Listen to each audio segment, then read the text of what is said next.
Hello everyone, welcome back to Belajar Bersama, and now is the session for learning Indonesian language. I'm Andri, I'm native Indonesian speaker. I'm from Bali, Ubud, Bali, Indonesia, and my goal here is to teach you the Indonesian language, both formal and casual ones, okay?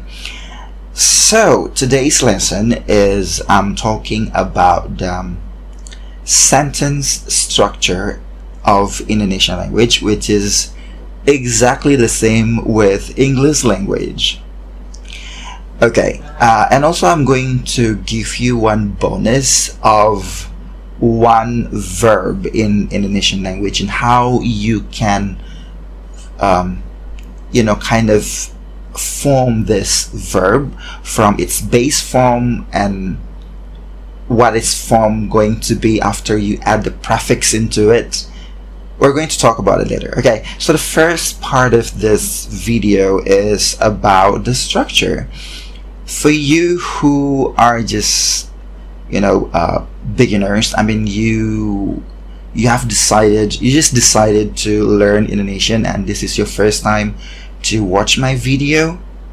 Welcome to learning Indonesian. So actually this this program, I cannot say it's program, it's just too fancy. This part of the video is actually part of the biggest channel I have for Belajar Bersama, which covers Indonesian learning and English learning, because I'm a teacher for both Indonesian language for foreigners and also English language for Indonesian people. Okay, so let's go to the topic. So let's go back to the topic. The topic is about the structure of Indonesian language, which I mentioned to you similar, well actually the same with English. If in English you have subject and predicate, which is like the base structure of English language, in Indonesian language you also have the subject and predicate as the base structure of Indonesian language. And if in English you have subject mostly,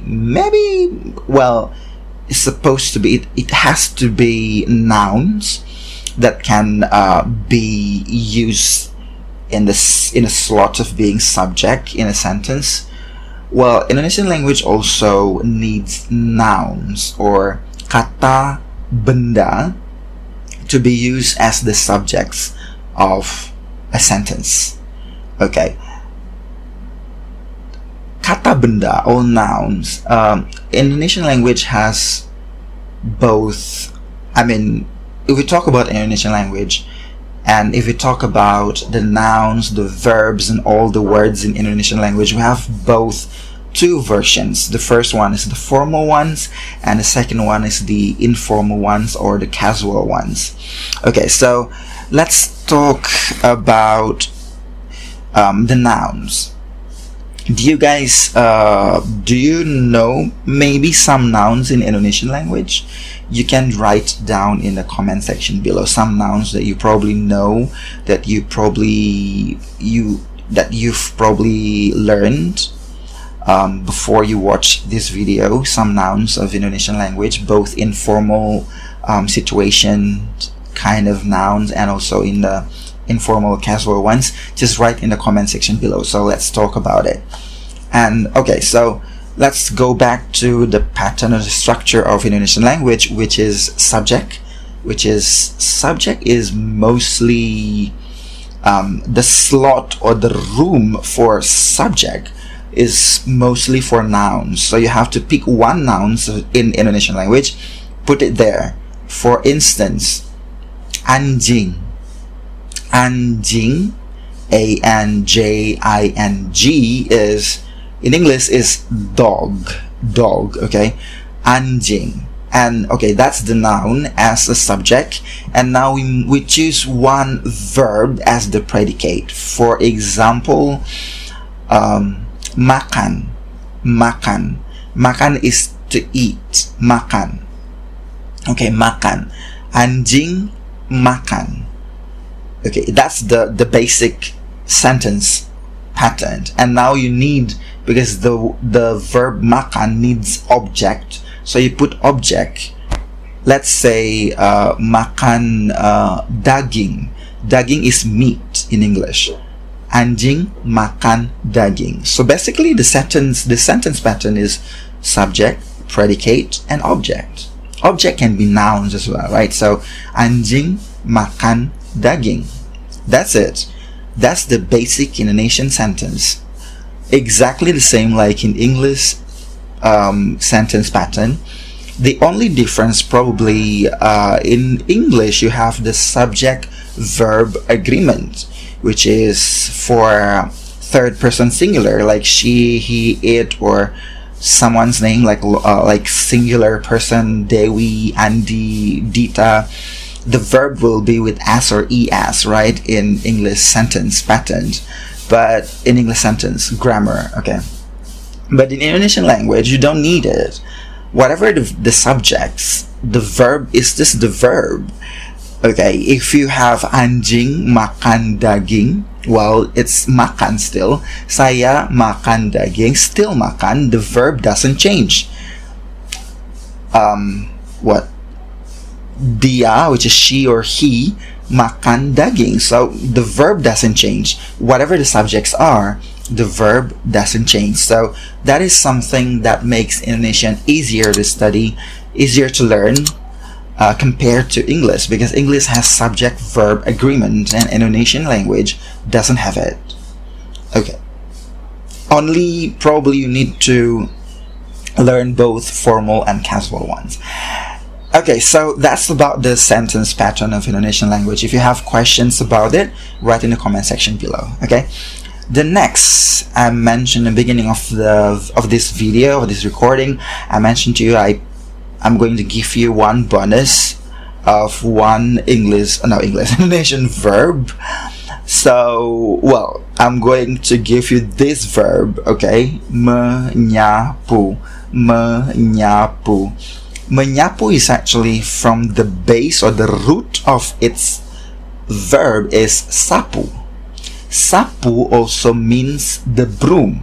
So sapu, the base form of this verb, sapu, has two functions. As a verb, which is the base form of the verb, sapu means to sweep, and also sapu as a noun, which means broom. Okay, now sapu is the base form.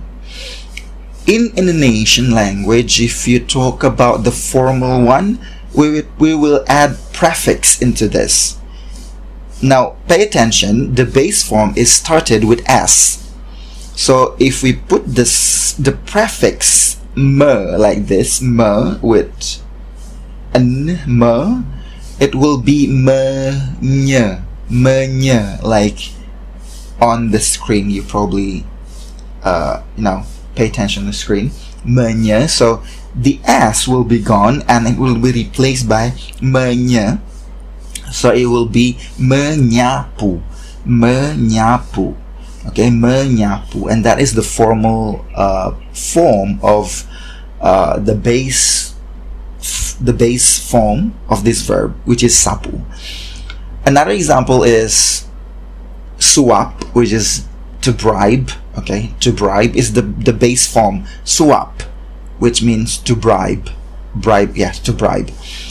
If you change it into the formal pattern, you will add menye because it started with s. So it will be menye, change the s into menye, and suddenly it will be menyuap, menyuap.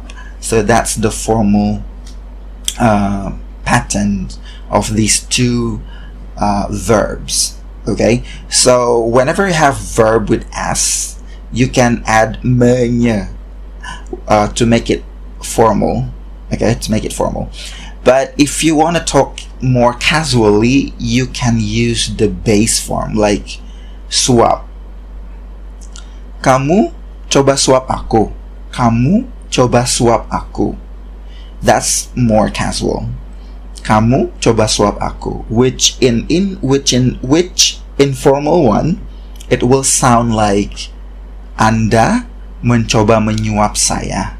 Anda mencoba menyuap saya. So those two versions. So whenever you want to talk more casually, we tend to use the base form of the verb. So you can try to use the base form of the verb to sound more casually. Okay, so that's the lesson for today's. That's today's lesson. So if you have questions, you can leave the questions in the comment section below. And also, if you have something to add, also write in the comment section below. Okay.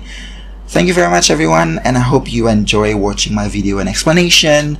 I'll be happy to help you. So just make sure the comment section is full of questions and ideas, and discussions will be so much. Like, I hope it's going to be more. I hope it's going to be effective way of learning Indonesian language if you have sort of like a forum for discussion, question and answer, etc. Okay, write in the comment section below. And also don't forget to press the like button and share so more friends, okay, more of your friends get to learn something from this channel. So don't forget to share it, like and share, and also subscribe, okay, to get more updates. And we can be friends here on this channel, of course.